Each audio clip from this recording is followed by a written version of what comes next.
Welcome to the Conversations That Matter podcast. My name is John Harris.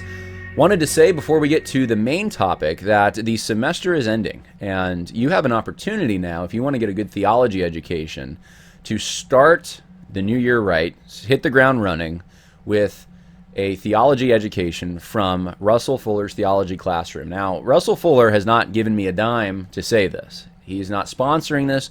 I'm saying this for your benefit. If you don't want the social justice junk or the higher critical junk or any of the liberal stuff, you just want to know what the Bible says, you have such an opportunity with Russell Fuller's Theology Classroom. You have him, you have people he trusts teaching you about books of the Bible, languages like Greek and Hebrew. It's all seminary level too. I mean, this is a quality product and it's for a good price. You can go to russelltfuller.com if you want to find out more. And I wanted to also mention my books are currently on sale at worldviewconversation.com/shop. worldviewconversation.com/shop. You can find out more about Christianity and social justice, religions and conflict, which is the new book that I just put out. You can find out more about Social Justice Goes to Church, the New Left in Modern American Evangelicalism. You can find out more about A.D. Robles' book, Social Justice Pharisees. They're all there, all for a good price. And if you order now, you can probably get them still before Christmas. That window's closing, but I would encourage you, if you even think that maybe you'd want one of these books one day, now's the time to do it. The price is low, and you can't really beat it at this point. You're getting autographed copies from me. I mean, that may not be something I'll do forever. So check that out at worldviewconversation.com/shop.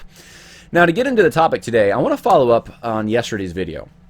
Yesterday's video was interesting because it got a lot of views very quickly. I was not expecting that. Also, interestingly, YouTube flagged it, which I thought was... I was trying to think, why would... And I think it has something to do with me talking about probably the term sin, and then using that term and coupling that term with a sexual indiscretion, shall we say, and a certain type of indiscretion that goes on very commonly today and is promoted, specifically in the Obergefell decision.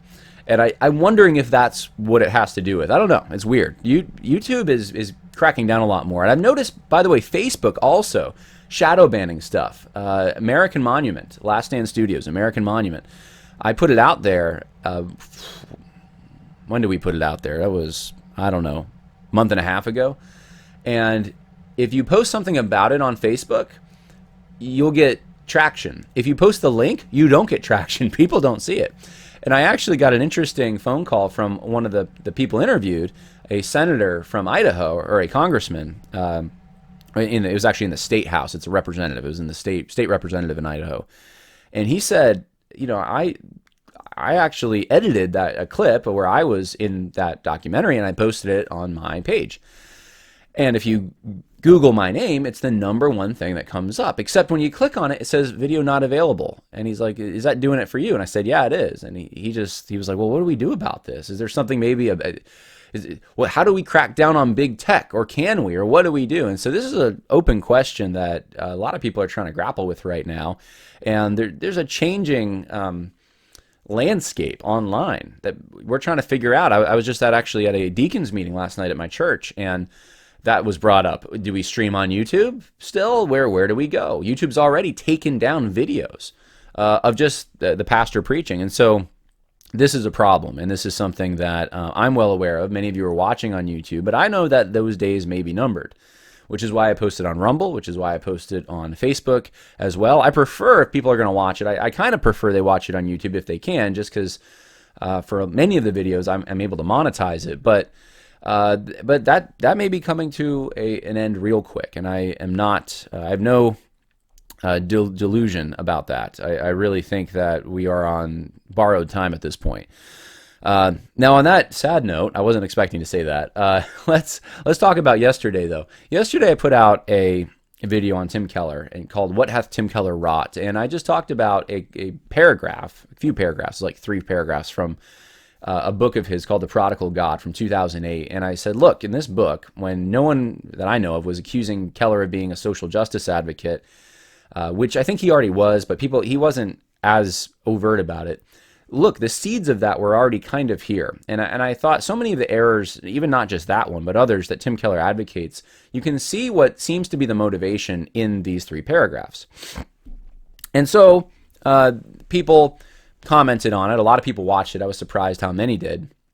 But some expressed some hope that Tim Keller, since he has a terminal disease, for those who don't know, it's very sad. We need to pray for him. But some expressed a hope that he would repent before he perished and that he died, and that he would not go to a place of torment, that he wouldn't go to hell, he would go to heaven. And this shocked some people. Other people were shocked by this comment that a few people made. And so I want to talk about that a little bit, why someone might make that comment. And I'll give you a little insight into how I navigate something like this. I want to be careful. I want to give the benefit of the doubt as much as I possibly can. That's been hopefully my mode of operation. Some people don't think I do that. They I'm a slanderer, liar, or whatever. Usually people that are on the other end of something that or their friends are on the other end of maybe a video I've made exposing something. But my intention is really to be, as much as I possibly can, scholarly, generous, but this is one thing I don't do. I don't read charitably, okay? I know I've even heard a lot of conservatives say you got to read charitably. I don't read charitably. I try to read accurately, okay? So I do want to give the benefit of the doubt, but oftentimes there's no benefit of the doubt to be given, where our responsibility is to try to read something grammatical, historical, hermeneutic when it comes to Scripture. I apply the same thing for all communication. I don't think we just bend rules because of someone's position or because it might make them look bad or even look good. I think we really just need to try to, as accurately as we possibly can, understand what someone's saying. And if we get it wrong, then which has happened, there was a time even this year that I had made a video and someone reached out to me and said, "Hey, you got something wrong," and I made a retraction. I even edited the video. It was a very small thing. In my mind, it was a little bit inconsequential, but for integrity, I said, "No, I'm going to take that out." Because I don't want to put inaccurate things out there or things I can't stand behind. Now, if you talk as much as I do, you're going to say something you probably you regret. That's just the nature of it. But I try to be as careful as I possibly can. And so when I approach something like this, and I'm looking at the full canon of Keller, everything Tim Keller has written, and he's written some good things, and he's written some bad things. I want to have as much grace as I can, but I want to read it as accurately as I can. And there are some very troubling things Tim Keller has said. In fact, I would put Keller in the category, not everyone's going to agree with me on this, but I would put Tim Keller in the category of false teacher, I think. And the reason I would isn't because I don't think he's necessarily a Joel Osteen. In fact, he's even more subversive in some ways. Joel Osteen's so overt. I think with Tim Keller, it's that he has promoted false teaching, certain ones, for such a long period of time. And there has been corrections made, like in the book Engaging Keller, that he has to be aware of in some ways. I mean, he's even interacted with me when I used to be on Twitter. He's aware of the critiques that have been made in general about his theology. But he's never retracted any of that. And if I'm wrong on that, please send his retractions. I try to keep abreast of everything that's happening. I've never seen retractions to some of his views on really what amounts to subjectivity, his social justice views, his even, I would say, and I'll show you some of these today, but the way that he's obscured the gospel sometimes, soft pedaling, downplaying of hell and of sin. Trying to think what else. I know there's more stuff there, but some of these things, he's just, there doesn't seem to be a conviction there. And so if someone's promoting something that's false teaching, and by false teaching I mean if it's something that is actually related to the core teachings of Christianity, it affects them directly in some way, and they don't repent of that, that's something that they continue to do, then there's a word for that, and that would be false teacher. And I don't think that every false teacher is the same. I don't even think we see that in Scripture, that every single they're the same in a certain sense. They're promoting false teaching, but it's not like every false teaching is the same, or that they're all given over to the same degree.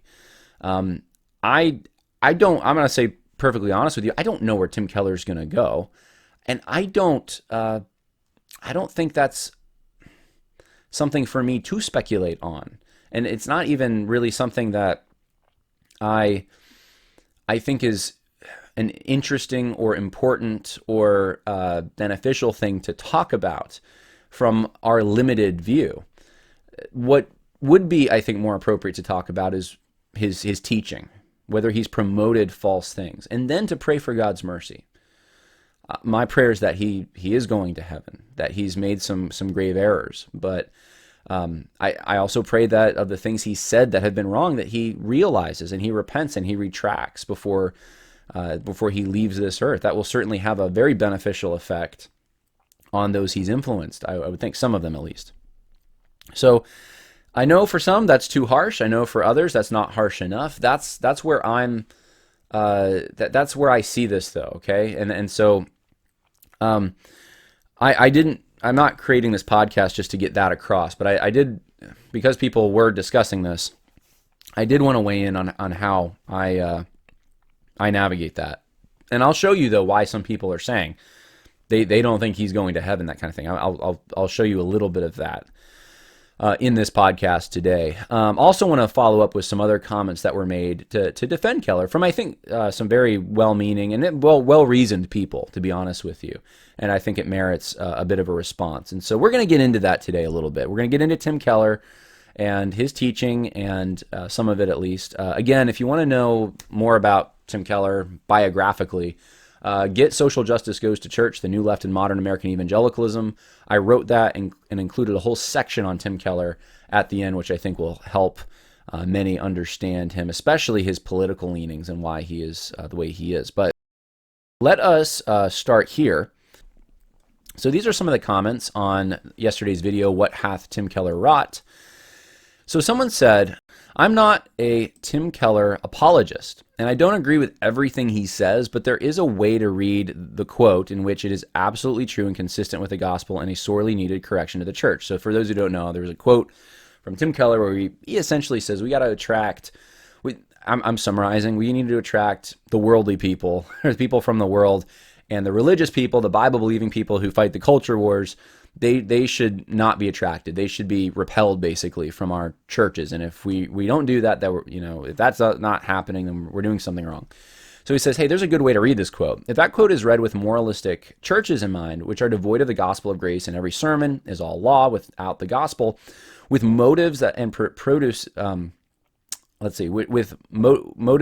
I think it's which motivates, I think is what meant to say, which motivates and produces obedience, who draw moralistic, self-righteous people and repel those who see their sin but are crushed by the weight of the law because they have not heard the proclamation of the gospel, then that is a spot-on application of the story of the prodigal son. Churches are so often like the self-righteous older brother who does not embrace or extend the gospel. This calls us to be like the Father and points us to proclaim the gospel as the only thing that will truly draw people to Christ. I do not sense here any idea that it's bad to affirm biblical morality or to be a seeker-sensitive at the expense of biblical morality. The point seems to be that morality is not the meritorious ground for our standing with God. Justification by grace alone, through faith alone, on account of Christ alone, to the glory of God alone is the only ground for our standing before God. That's what I hear here. Also, as a side note, so-called is not a comment on the truthfulness of a term, but just a way of saying that it is what it is called. Probably no need to bristle at it. So, for those who don't know, Keller refers to the culture wars as the so-called culture wars, and I kind of made a deal about that. I'm like, he's delegitimizing the culture wars. He doesn't agree that that's even maybe a legitimate term or a way of thinking about what's happening in the culture. And it's a kind of a minimization. It's kind of like trivializing it to some extent. And he's like, you can't bristle over that. So I want to explain myself a little more, because I think this is actually a very well-reasoned comment. And he's saying, and what he's saying is true as far as there are what we would consider to be more politically conservative churches, traditional churches that are totally legalistic. I know that. Believe me, I know that more than maybe some realize. And that, they are people who when they hear the true gospel of grace, that's not something that they're interested in. They're interested in legalism. They're interested in the law. And that this is because prodigal gods have brought the prodigal son, that this is an application of the prodigal son. So he has this whole thing, older brothers are like this, younger brothers are like this. Tim Keller just creates these kind of archetypes out of the story of the prodigal son, the younger and the older. And then he assigns modern categories to them. So the younger son is the son that leaves home and goes to the city and hangs out with friends and doesn't see his identity in the family as much anymore, and kind of the rabble-rouser, right? And then the older one's the responsible one who stays near mom and dad and fights for morality, fights the culture wars, Bible-believing, right? Religious person. And, of course, in the story of the prodigal son, those would be the Pharisees. So he's saying these are the Pharisees. But he does this, and so I'll just read my response to this comment. Appreciate the comment, brother. I think I have said something similar not all that long ago. Unfortunately, we have the benefit of seeing how Keller has repeatedly gone after Christians who attempt to apply their Christian principles in the public realm as somehow lacking the right priority and attempting to control society. I did a video on this when Keller came out against Christian nationalism by accusing the religious right of trying to make money by attacking homosexuals and therefore ruining their witness. What Keller has consistently done, and what he does in this particular section of Prodigal God, is assign the role of Pharisee to political conservatives without any nuance or qualification. Keller believes the culture wars are wrong-headed and strategically not how Christians should be engaging. The immediate context of the quote is Keller describing how older brothers are the Bible-believing people who fight the culture wars against secularization. Perhaps I'll do an episode on the introduction he wrote for In Search of the Common Good, which, by the way, is this episode. I'm doing that today. Where he goes after the religious right for their incomplete way of handling secularization by, in his mind, arbitrarily targeting certain issues to the exclusion of stuff like racial justice. He sees culture wars as a bad term because he doesn't agree with either side and does not want to put the politically conservative Christians in the position of representing Christianity or the Christian faith. So that's my response to that. I think if you study Keller over time, which is, I said that I think in the video, I said, look, this is something that at the time, I don't think we would have picked up on it. But now realizing kind of where Keller's ended up and all the other things he's written, I think now we're looking at this and we're thinking, oh my goodness, this explains so much of what's happened. And so yeah, hindsight's 20/20, and I think, I'm not saying that you couldn't come up with the interpretation that I have of Keller's quotes with if you didn't know that stuff, you could still figure it out, I think, but you wouldn't have noticed it. We would have been looking for it, and I think that's part of the thing that made me, when I saw the quote from Keller, basically saying that churches need to appeal to the world and I'm summarizing here, but the younger brothers, right? And not to the older brothers, the so-called Pharisees who are fighting the culture wars and against secularization. I think it just really it struck a nerve with me. It clicked. I was like, this is it. This is what makes him want to soft pedal so many of the things the world loves, and then broaden Christian categories to include things the world loves, to try to just make it more palatable. So we are going to, I'm going to extend out on this. I'm going to show you more information that I think will be beneficial if you are trying to understand Tim Keller, which I know some people are. Tim Keller on the culture wars and salvation. We're going to go just over a few quotes here. Let's start with this one. This is a fairly recent quote. I've talked about this on the podcast, but it's been a while.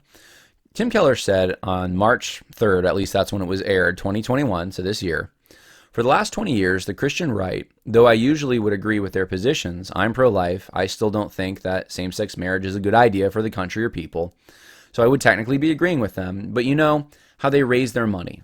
For 20 years, they sent out letters talking about how you've got to send us money because the gay people are going to try to come and take your children away, because they're evil and because the Democrats and the left are going to destroy your religious liberty. They just said awful things and vilified people. Now, I've said before, look, what does the Bible say about homosexuality? You want to talk about vilifying? I mean, this is a broad brush statement. And there's some accuracy to this. I mean, I think it was after he said this that whole video came from that San Francisco choir where they said, "We're coming for your children," right? There is a sense in which they want to corrupt kids, and it's not all of them, but there's an agenda though, and that's the point. And that's how the flyers he's talking about, that's how they were usually phrased. It was the same, or the homosexual agenda. It's one of the reasons why so many gay activists now just don't want to forgive evangelicals, because when they had a little more money in the 80s and 90s, that's how they raised their money.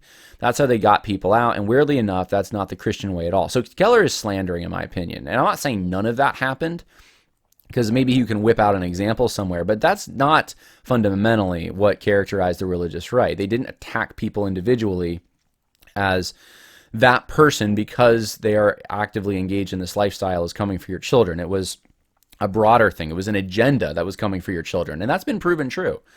It was not, in my opinion, from what I've seen at least, and I would think that my parents were in some ways part of some of this. It was to some extent. I mean, we weren't like in the center of the eye, but we were at least, we wanted to be involved with the state government and with trying to be salt and light. I just remember that as a kid, going up to the state capitol and rallying for some of these things. That did happen on like maybe 2 or 3 occasions. So, but we did get publications. We did get stuff in the mail. My dad was a pastor, so we got a lot of stuff, even unsolicited stuff. And so I saw a lot of this kind of material, and it didn't go past anything the Bible said. It wasn't as you could say absolute as what the Bible says about these things. But Tim Keller's going after it, and he said that's not the Christian way at all. So what is the Christian way? He says, well, the Christian way is the way up is down. The way to rule is to serve. This is how Jesus did it. The way to get happy is to not think about your own happiness, but the happiness of others. The way to get any influence is to empty yourself and be a servant. That's the way Jesus did it, and they're not doing that. They're actually using the Nietzschean way, which I doubt. It's funny to me. I doubt any of these people would be very familiar with Nietzsche, but that's what they're doing. And he says, and I think and I'm not saying that Nietzsche couldn't have an effect, because, a lot of people who are following Marx haven't read Marx. But what I'm saying is, like, Nietzsche's a little more obscure here, and this is a philosophical thing that most of these people they're reading their Bible and they're like, hey, it says it's bad. I see what's happening to my kids and I want to stop it. And Tim Keller is like, well, they're taking the Nietzschean way. And I think what that did was by for a long time, just keeping evangelicals frothing at the mouth about how everything is going so bad and making everybody so angry. By the way, things are getting bad for evangelicals. It's very possible. I am not in denial about the fact that 10 years from now, if you have evangelical convictions about sex and gender, you may not be able to work for a major university or for the government or for a big corporation. And it's not that Christians haven't faced that other places in the past. We shouldn't be crybabies. Nevertheless, having said all that, yeah, we nurtured this, and Christian nationalists use that, and therefore we brought it on ourselves. So yeah, if you're getting fired, persecuted for your faith, it's your fault because you were part of a movement that apparently vilified people unjustifiably and didn't do it the Christian way. You did it the Nietzschean way, which I'd be really curious to see that flow chart from Nietzsche. Like Nietzsche affected who affected whom, who affected whom, who affected you. I mean, we can do that with Marx easily. I could say, okay, Marx affected Gramsci, who affected, Frankfurt School, who affected critical race theorists of today, who's affected Jamar Tisby, we can create all these flowcharts. I don't know how he does that with Nietzsche, but this is a smear. And Keller did this year, made this accusation. This is the same thing, though, he did. This is my point. This is 2021. Go back to 2008, all right? And Keller's saying the same kind of thing. He's categorizing politically conservative Christians who want to get involved in the culture war to fight for morality in the public square as these people are Pharisees. They're the older brother in the parable of the prodigal son. They're the Pharisees. And so it's things like this that Keller has said that made me like a light bulb go on when I thought about 2008, and I thought it's been there the whole time. Oh my goodness. So let me see if I can get to the next slide here. I want to show you this. Tim Keller, a few tweets for you from the last 2019, 2020, so fairly recently. Keller said, when you come to the Bible, you need to shake your mind free from human political categories of liberal, conservative. The Bible does not fit them, and you should not be trying to read the Bible through those kinds of glasses. This is the thing he does all the time, right? And this is, I think, he's the one that's really made this popular in evangelicalism. Now, before him, there were people doing it. You had your Jim Wallaces and your Ron Siders and all the people I write about in Social Justice Goes to Church. But your Richard Mouws, some of these people very much affected Tim Keller.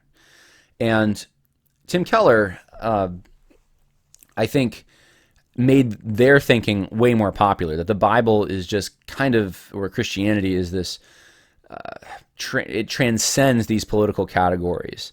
It's a different thing, and that, you know, you're not really participating in those political categories, or it's some kind of third way between them that Christianity is, so that you're not really either side. And he takes pride in this in places where he's very proud of the fact that he's attacked by both sides or something like that. Looking for a way, he says, through this current culture wars debate, I wrote the foreword to Jake's new book that came out 2 days ago, and I see it as one of the best new books on the subject. So the book is In Search of the Common Good, Christian Fidelity in a Fractured World. So one of the comments on YouTube I just read was saying, you know, John, I don't, when he talks about the culture wars, he talks about these older brothers, these Pharisees, you know, that they want to fight the culture wars. That's, you know, you're reading it possibly in a way that's more, less than charitable. You know, it doesn't have to mean the negative thing you're making it mean. And I want to point out what I think, what Tim Keller actually believes about the culture war. So we're going to get to this. One little point, though. He said this in 2020. Christians should look at the energized and emboldened white nationalism movement and its fascist slogans and condemn it. Full stop. So I find this interesting. Now think about this with me for a moment. Bible doesn't have the human political categories. You got to shake your mind free from human political categories, right? Bible doesn't fit them. You shouldn't be trying to read the Bible through glasses of liberal conservative, but Christians should also be emboldened and energized against white nationalism and its fascist slogans and condemn it, full stop. There are political categorizations that Keller uses and thinks Christians should have absolutely no part in, right? So there are exceptions here. There are what Keller would say, there is something to be said for a Christian political position. It does exist, and it is completely diametrically opposed to some things like white nationalism, right? That's evil in Keller's mind. So the question I have is, why can't you say that about the Democratic Party platform? You want to compare the amount of deaths in the United States the last 100 years, Democrat Party versus white nationalists? Or what party would that be? Neo-Nazi party? I mean, run the numbers. No contest. Democratic Party believes in killing babies. It's in their party platform. Why in the world would Tim Keller not be able to say Christians should look at the energized and emboldened Democratic Party and its communist, at this point, influence and condemn it, full stop? Or its murderous tendency and condemn it, full stop? Why not? You have stealing, you have murder, you have lying now, you have a whole host of problems in their party platform and the way that their party members operate, and he can't say that about them. That's an interesting thing to me.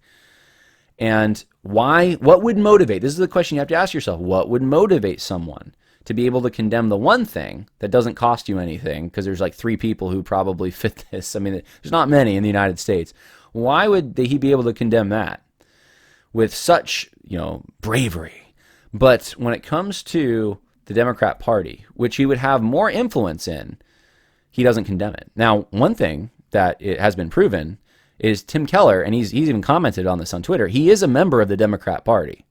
So he's pro-life, but he's a member of the Democrat Party. So I'm just saying. So let's look at this In Search of the Common Good intro, or the foreword that Tim Keller wrote. And I don't know if I want to read this whole thing because we do have a lot of stuff to get to here. But we'll start here. I have been an ordained minister for nearly 45 years. When I entered the ministry, most of the divisions in the church seemed to be doctrinal. There were controversies about the charismatic gifts and Pentecostalism, about the end times and the second coming, about predestination and free will, about the meaning of baptism and the Lord's Supper. I entered a Presbyterian denomination in which there was a high degree of consensus on those issues. Yet today my church, like so many others, is sharply divided, despite the fact that its ministers can agree on a very long and detailed doctrinal statement, the Westminster Standards. So why all the conflict? It is not as much over doctrine as over what our relationship to the culture should be. Which, by the way, that's going to flow from doctrine. But anyway, and as I look around, I see the same division roiling Christian denominations and organizations everywhere. Keller says, when my adult lifetime began, our society was one where most people felt some social pressure to attend church. It was also one in which much historic Christian morality was assumed, respected, or at least understood. All that has changed. Today, as younger Christian adults live out their lives at work, in college, classrooms, and dorm rooms, in diversity training sessions, at the office, online, or simply consuming the latest television series, they realize that they are considered to be extremists. Not only is mainstream culture moving farther away from Christian beliefs, but it also seems to be weakening and fragmenting. So what he's talking about right now is secularization. Secularization is having an impact. And this is the thing he talked about in 2008, that, the people trying to oppose it in the culture wars, those were the Pharisees. Those were kind of the villains of the story. But now he's saying that, okay, the secularization is happening. People are willing to vote for candidates, both right and left, that even 10 years ago would have been considered too extreme. We have resurgent socialism. And let me ask you this. Come on.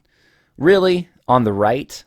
I mean, I don't know. Maybe I shouldn't get hung up on that. But the Overton window is pushed so far left. I mean, Donald Trump could have probably run for the Democratic Party in the early 90s. I really think he probably could have. Late 80s, early 90s. Anyway, we have resurgent socialism as well as blood and soil populism. U.S. life expectancy has dropped 3 years in a row, an unprecedented phenomenon outside of wartime. There is agreement that loneliness and isolation, suicide and addiction are growing alarmingly as community and communities break down. In this new situation, many of the older Christian models of cultural engagement or political theology seem obsolete. One was pietism. So he knocks pietism, says you can't do pietism. And let's see. So here, let me skip ahead. He says, what if your culture comes to define your soul winning as a politically, let's see, am I getting this right? Your soul winning as a politically or illegitimate act. Here we go. I put these in the wrong order. Okay, so they see your soul winning as a politically illegitimate act. How do you avoid politics then? Another Christian approach was that of the religious right. And this is where I think we get further insight into what Tim Keller thinks about the culture wars.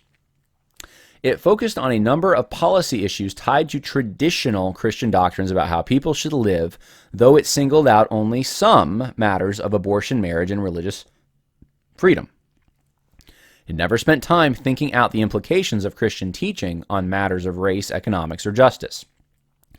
Now, this isn't really true, I don't think.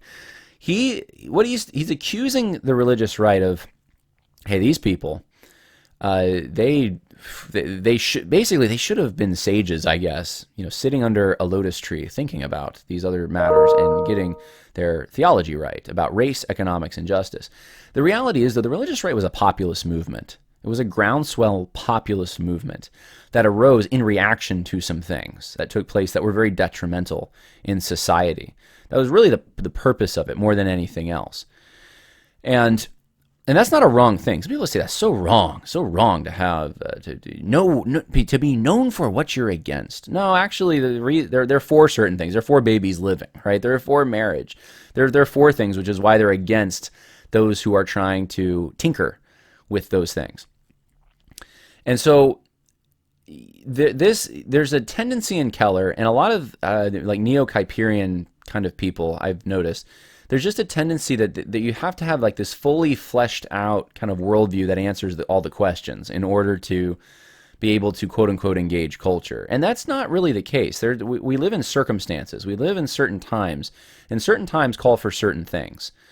And these were the pressing issues of the last couple decades that motivated the religious right. These were the issues that really just came to the forefront. I mean, look, the civil rights movement had pretty much ended by the time the religious right got going. so this is one thing that you need to sort of notice when you're examining social justice teachers is they do have this tendency to want, this is ideology. They want the key to everything. All the questions need to be answered by the key. You need to have a fully fleshed out understanding of all to be able to engage at all. And I just don't see, this is where populists are like, nah, no, not everyone's going to have that. And circumstance is going to very much dictate kind of where the priorities lie at a certain point in time. If they're murdering babies, you're going to be spending probably your time trying to save babies, right? Okay, then it sought through electoral politics to put people into power who promoted those chosen policies. There was great optimism and hope for this approach beginning in the mid-1970s and last almost 30 years, but both in the arena of law and of public opinion, we have seen an overwhelmingly wave of indifference or antipathy to historic Christian understanding of sex. I just lost it. Here we go. Sex, gender, and marriage. This tied to the now steep drop in religious affiliation and church attendance. At least 66% of all Christian churches are now in decline. Spells a shrinking voter base for the religious right. So he's saying it failed. Now, we can say that in some ways, it's fizzled out. I wouldn't say failed. It fizzled out. It did accomplish some of the things it was supposed to. Yeah, abortion wasn't ended. Right, I know. But it certainly did undermine it in many states. And we're actually, right now, a lot of the victories or the pressure that has been brought to bear currently on the Supreme Court is a result of all those years of activism from people in the religious right in many ways. So younger Christians have turned away from these approaches led by those of my generation and are looking elsewhere. One option has been a kind of new monasticism that rightly promotes a much stronger and thicker Christian community, but also largely gives up any hope of influencing the civic order. Other approaches, however, run the risk of getting caught up in the broader political polarization and becoming mere tools of it, just one part of a left or right political coalition. So I'm going to get into this more. I just had a thought, though. Just for those who are very ardently pro-life, I do agree that the religious right as a movement could have done a lot better. I'm just saying it wasn't all a waste, but it certainly, I think if they would have focused more on things like nullification, interposition, really taking it on the state level, fighting very hard to say we will not have abortion in this state, I think there could have been more gains. I think because it was so focused often on a national level, that was a big problem. So I just wanted to just mention that. But that's not really Keller's critique. Keller's critique is, they're not worried about racism and people that can't pay for their health care and that kind of thing. Police violence. Okay. For example, we may see the development of both blue evangelicalism and red evangelicalism online. So this is the looming threat that Keller's talking about. Blue evangelicalism, red evangelicalism. The former talks about racial and economic justice, but is quiet about the biblical teaching on subjects as abortion, sexuality, and gender. The latter condemns sexual immorality and secularism in the strongest terms, but grows silent when its political allies fan the flames of racial resentment toward immigrants. Okay.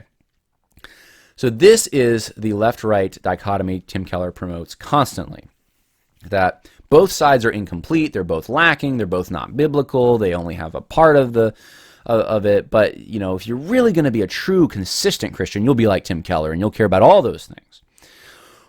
And this is why I think he says the so-called culture wars. They're so-called culture wars. Because it's not like there's two sides and one's good, one's evil, or it's just not that simple in Keller's mind. You have some good on the left, you have some good on the right, you have some bad on the left, you have some bad on the right. And so it's like the culture, I do believe, that's why I said when he says the so-called culture wars, there's a reason he put so-called there. He doesn't see it that way, that these are the way that the religious right would have seen it, people in that. He doesn't see that there's good guys and bad guys, right? He sees that there's so much to learn from everyone. When the church, in the name of political power, I should say everyone except white nationalists, right? They have to be utterly condemned, full stop, according to Keller. When the church, in the name of political power, allies and aligns too much with the current secular left or right, it is sapped of both spiritual power and credibility with non-believers. So he's accusing Christians then, because remember the context, we just went from the religious right to, hey, now we're talking about the blue evangelicalism and red evangelicalism, and these are secular distinctions, apparently, categories. These are secular categories, and churches now, Christians line up with them. And that's the wrong part, is it's the secularism that's preventing them from seeing the full picture. If they just believe the Bible, they could be on the BLM train and, at the same time, promote biblical sexuality. Theologically, both political poles are suspect because one makes an idol out of individual freedom and the other makes an idol out of race and nation. Now, this is the TGC thing. This is what Gospel Coalition does all the time. You're making an idol out of marriage. You're making an idol out of the family. You're making an idol out of this and that and the other thing. And it's how they are able to broaden things that God doesn't say are sin, and they can call them sin or say they're attached to sin and make a moral equivalency, right? Because the stuff the left promotes, like 90% of the time, it's just sin. It's just like they want to steal. They want to lie. They want to murder. And they want to profane marriage. And it's like, how do you justify that? Well, the best thing to do, if you want to feel a sense of moderation, is you got to go to the right and say, well, they're making an idol out of race and nation. Now, who's doing that? Really? Who's doing that on the right? Making an idol. They worship it. They just worship race and nation. I mean, what, some group that hardly anyone's heard of out there somewhere? I mean, idol's a very strong term.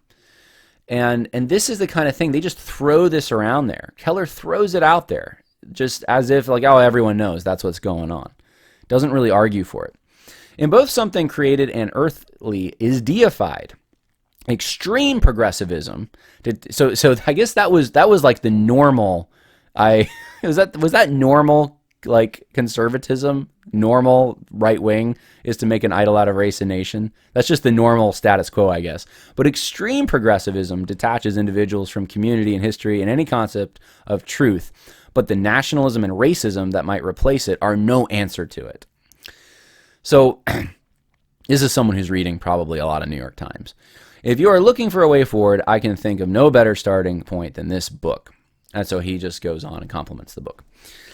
This is why, I just want to show you this. This is why when I saw that quote from Keller in The Prodigal God in 2008, and he's talking about the so-called culture wars and getting down on the older brother, saying he's the Pharisee, he's the one fighting culture wars, he's the Bible-believing person, he's against secularism. This is why, because I've read this stuff, that I can go back and I'm like, this is what he's talking about. He was talking about it back then. It's just hardly anyone caught it. But now it's so clear. Some people caught it. Now, I want to switch gears here because I think we've beaten that dead horse. Tim Keller is on the progressive side in the way he frames things. Tim Keller tends to soft pedal things that are evil, or at least he creates a moral equivalency between evil things and then things that aren't necessarily evil, but he creates this category of idolatry to make them evil. And it's been a tactic that's worked. It's worked so well, unbelievably well, this tactic. And he's been doing it for a long time. It's been decades, I guess, at least, of doing this. And it's become popular. Other preachers have said the same thing. And it's been, honestly, it's been a catastrophe in the church. The church, there is hardly any conscience left in the United States. It used to be the region of the United States that had somewhat of a conscience would have been the Christians. Specifically, the evangelicals had somewhat of a conscience.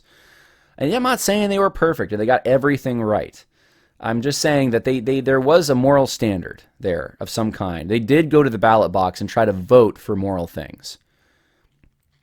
And I think those days, if Keller gets his way, and fortunately, the working class people don't listen to Keller as much, but Keller has had an extreme influence on the elites and the seminaries and the institutions, which means that it's just give it a little time and that streams right down to the working class people. It already has. And we lose our conscience at that point. Christians, at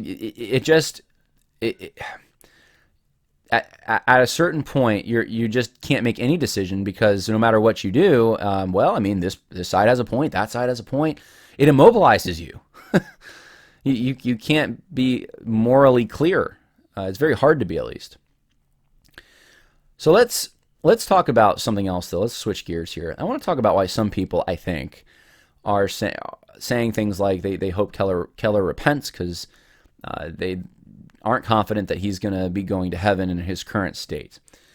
Now, some people have thought that's crazy. Why would anyone say that? And I just want to show you some of these quotes because I think this should motivate us to pray for Tim Keller at the very least. If there's even a slight question about where Keller is on the gospel, we need to pray for him.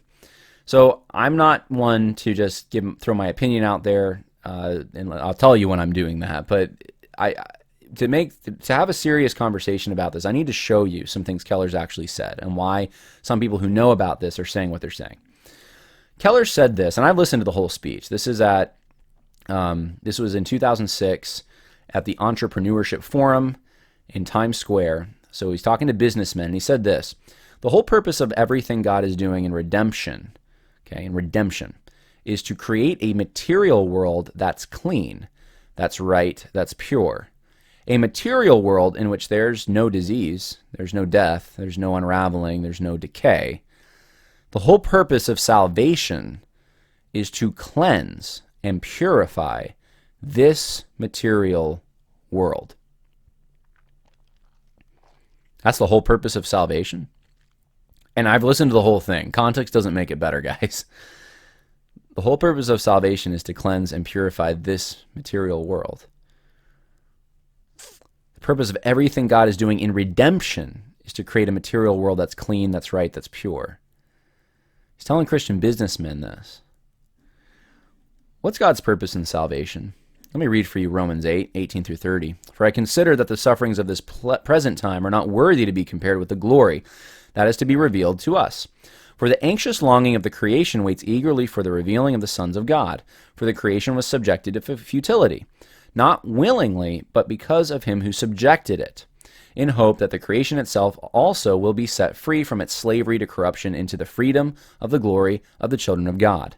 For we know that the whole creation groans and suffers, and pains of childbirth together until now. And not only this, but we ourselves, having the first fruits of the Spirit, even we ourselves groan within ourselves, waiting eagerly for our adoption as sons and the redemption of our body. For in hope we have been saved, but hope that is seen is not hope, for who hopes for what he already sees?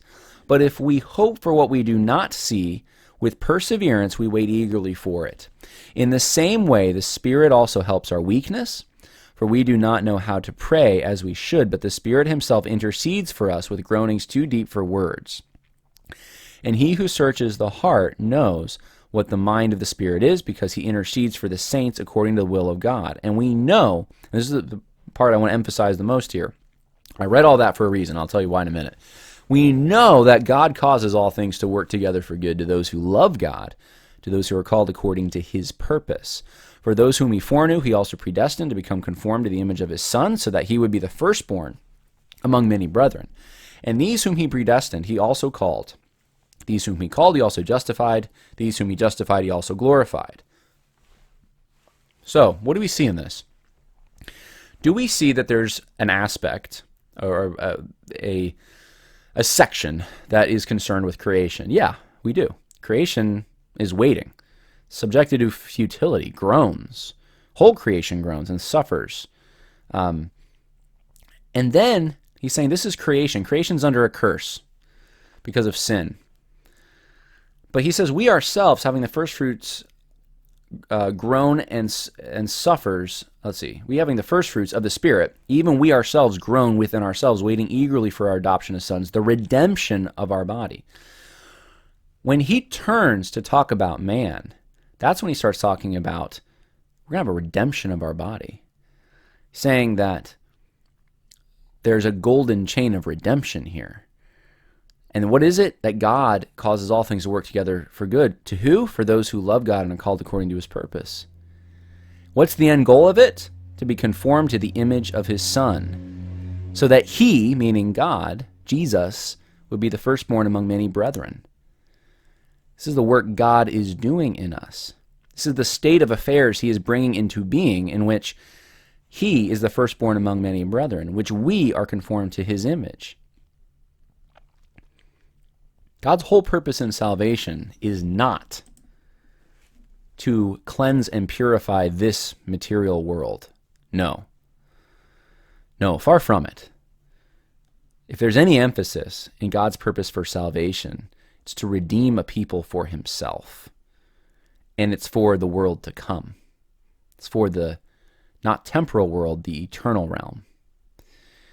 You can see Tim Keller's focus here is in the temporal realm, which is really very much the hallmark, in my mind, of neo-evangelicalism. That's wrong. Now, can we call that false teaching? I think, yeah.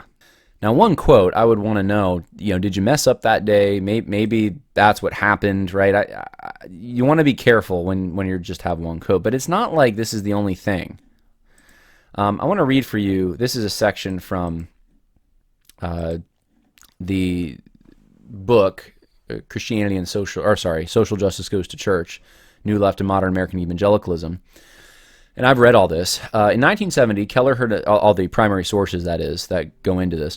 In 1970, Keller heard a message which revolutionized his approach to political issues. Some of his friends attended InterVarsity's missions conference called Urbana 70, where the Harlem evangelist Tom Skinner spoke about a revolutionary Jesus who was incompatible with Americanism.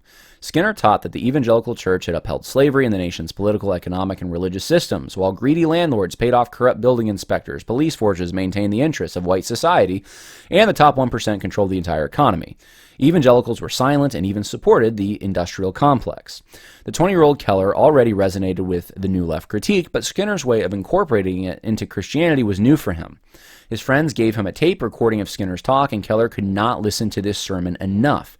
Now, by the way, the source of this, Keller, I don't remember when, I have the source in the book. It's from either the 90s or the 2000s. Keller is talking about this to his church, and he's saying, look, I couldn't listen. When this happened, man, I could not listen to this sermon enough. Skinner claimed that the gospel, though, and this is in Skinner's speech, that the gospel that did not speak to the issue of enslavement, injustice, and inequality was not the gospel. Instead, he fused the incomplete gospels of both fundamentalists and liberals into a salvation which delivered from both personal and systemic evil. It's a social gospel, social justice. That's what it is. Jesus had come to change the system, and Christians were to preach liberation to oppressed people, and it's sprinkled in with some liberation theology. The sermon, though, astounded Keller. It was just the kind of reconciliation he was waiting for, and it left him unable to think about politics the same way again after hearing it. This is the sermon that changed Keller's whole outlook. He talks about this much later. He talks about this when he's at Redeemer Presbyterian. I believe that's where I got this one from. It's certainly modern. It's either from one of his books or one of his sermons within the last 25 years. He's talking about this and complimenting this sermon. This sermon is false teaching. Okay? It's a false gospel. It's adding to the gospel. Now, another thing that from a Tim Keller presentation at his church, not in ancient history, he was an adult. He was at Redeemer Presbyterian. He agreed with liberation theologian James Cone that slaves, because of their experience of oppression, were able to see things in the Bible like a God who comes down from heaven and becomes a poor human being, which many of their masters were blind to. This difference in experience was so great it nurtured a real Christianity as opposed to the oppressive master's religion. Now again, James Cone, false gospel. And in this section specifically, what Cone taught was that there was an authentic Christianity the slaves had because of their social location. Their oppression made them able to read the Bible better. It gave them a true gospel, and the masters did not have a full gospel. Walter Strickland believes this. Tim Keller believes this to some extent.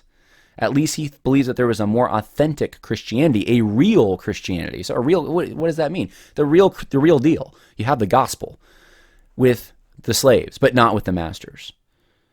And this is honestly, it's terrible because just because someone happened to hold slaves does not make them mean that they don't have the gospel. I don't know what we would do with some of the patriarchs or with even some of the members of the early church, like Philemon. I don't know what we do with them if this is the case.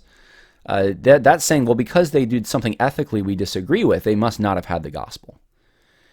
So what is it based on works then? Is that what's going on? That's your salvation?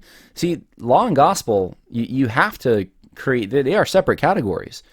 And Keller has more than once, and there's probably a number of other situations like this. I'm just giving you some of the ones I knew about off the top of my head.